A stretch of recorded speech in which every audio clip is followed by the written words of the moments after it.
La pratique doit absolument commencer par l'istikhara, prière de consultation. Donc on doit aller voir dans la sunna qu'est-ce que c'est. C'est-à-dire on prie 2 rak'at.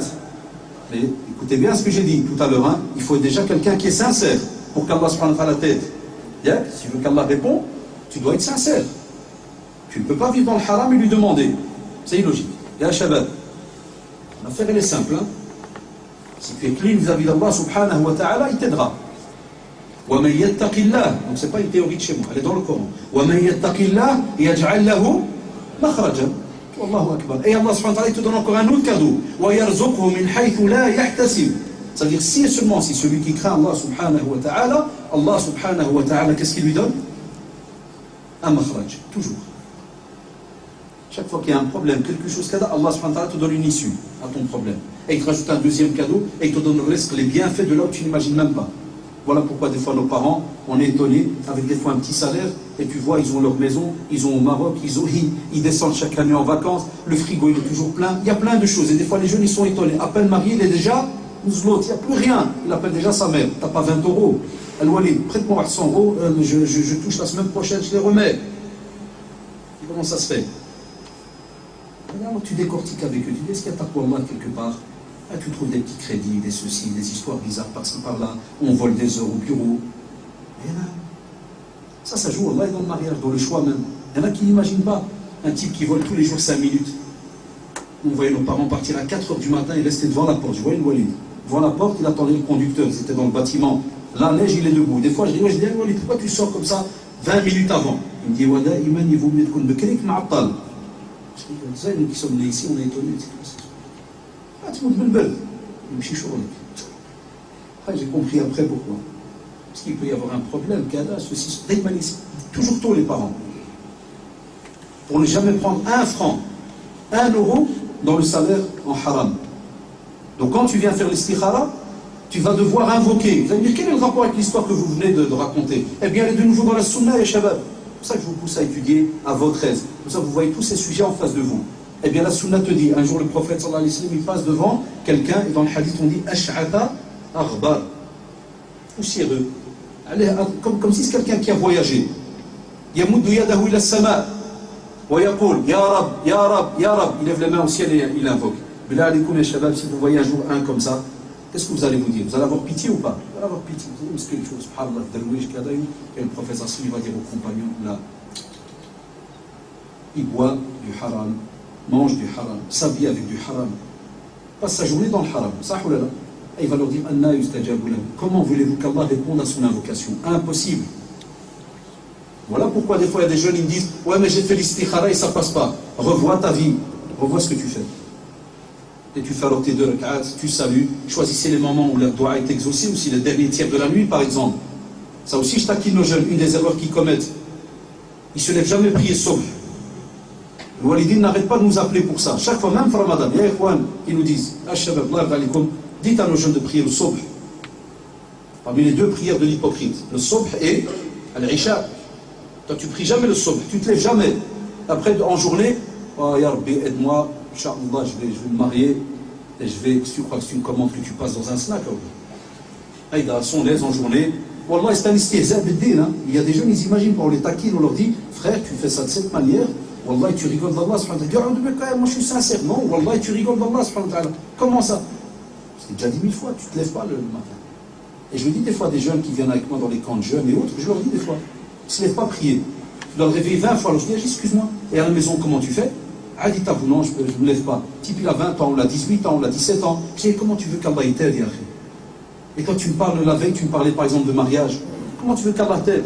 C'est impossible, tu ne te lèves même pas à l'heure où tu es censé te lever en tant que musulman. 5 prières obligatoires, tu ne te lèves pas à cette heure-là. Et de nouveau, tu veux que absolument ce mariage, Inch'Allah, va se dérouler comme il se doit. C'est logique ou illogique? C'est illogique de nouveau. Tu n'es même pas à l'heure où Allah t'attend, subhanahu wa ta'ala, et tu veux qu'il t'aide. Et dedans, tu vas faire les éloges d'Allah, subhanahu wa ta'ala. Allah, subhanahu wa ta'ala. Et tu vas citer ton projet.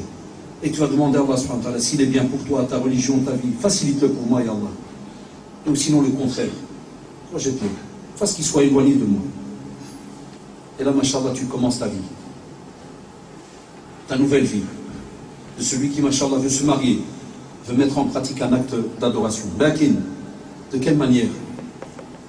Sur Facebook, en chattant, en allant dans les sites de rencontres matrimoniales, épouse.com ou je ne sais quoi, je viens de l'inventer, épouse.com, ils ont d'autres noms pour pas vous aller chercher.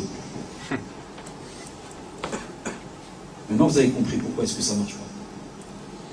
La sunna elle était très simple. La sunna nous a appris que même un homme, donc un homme demande en mariage, et même une femme peut demander un homme en mariage. Ça ou là.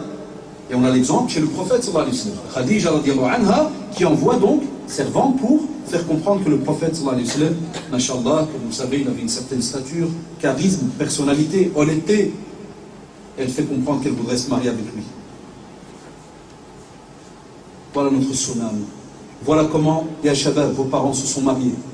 Voilà comment vos arrière-grands-parents, et tu remontes jusqu'à le plus ancien, voilà comment ils se sont mariés.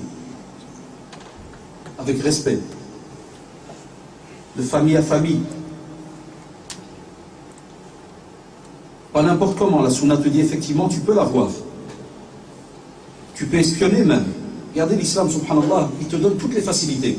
L'espionnage est interdit. Ne vous espionnez pas. Mais pour le mariage, on a les textes authentiques qui te le permettent. Aucun problème. C'est même pas de l'espionnage au sens négatif du terme, comme on le connaît.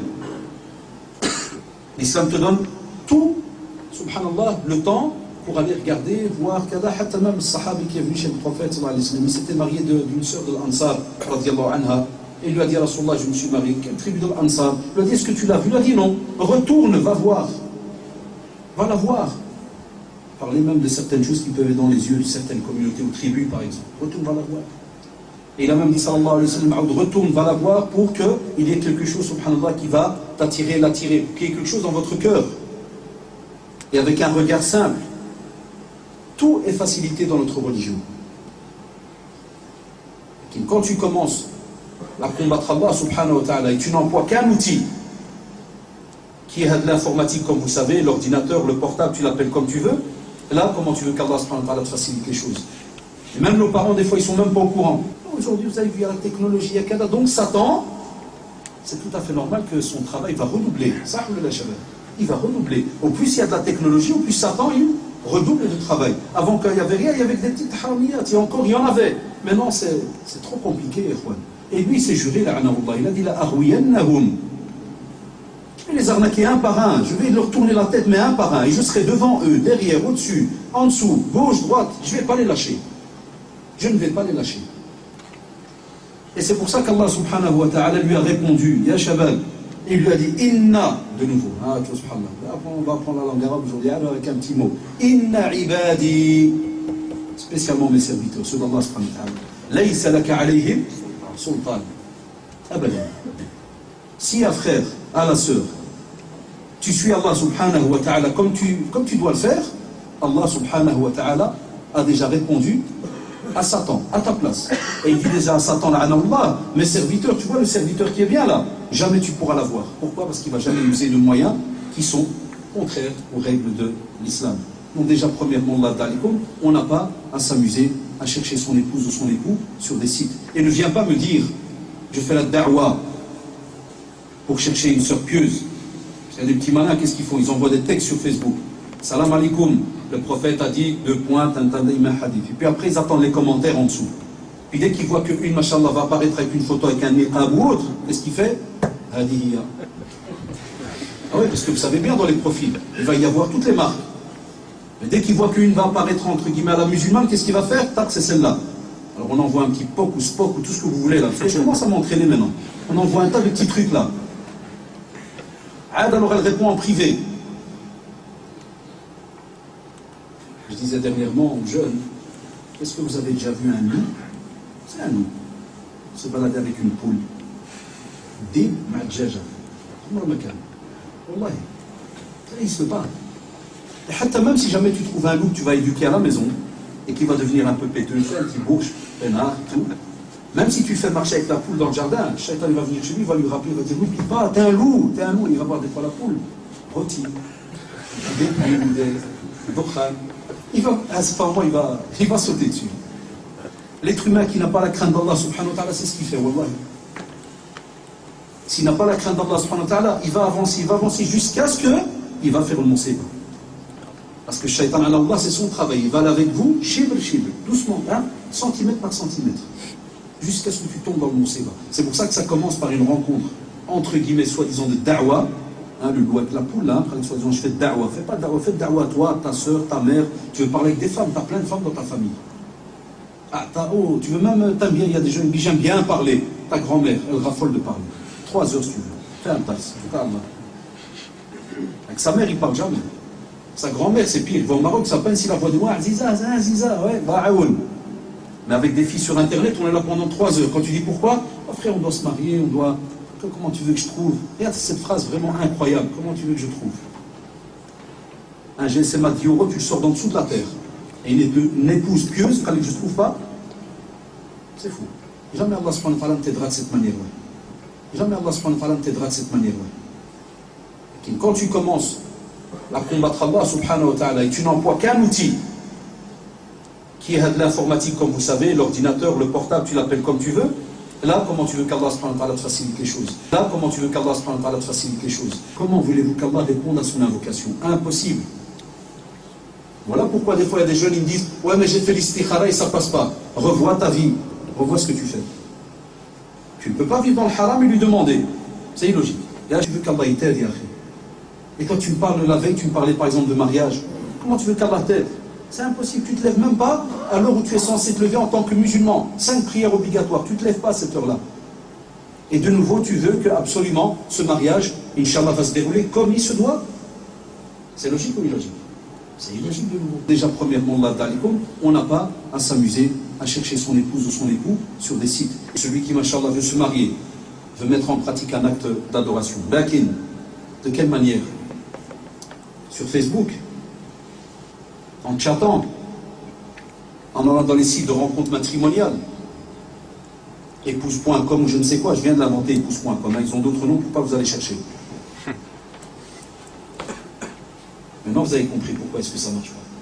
Maintenant, vous avez compris pourquoi est-ce que ça marche pas.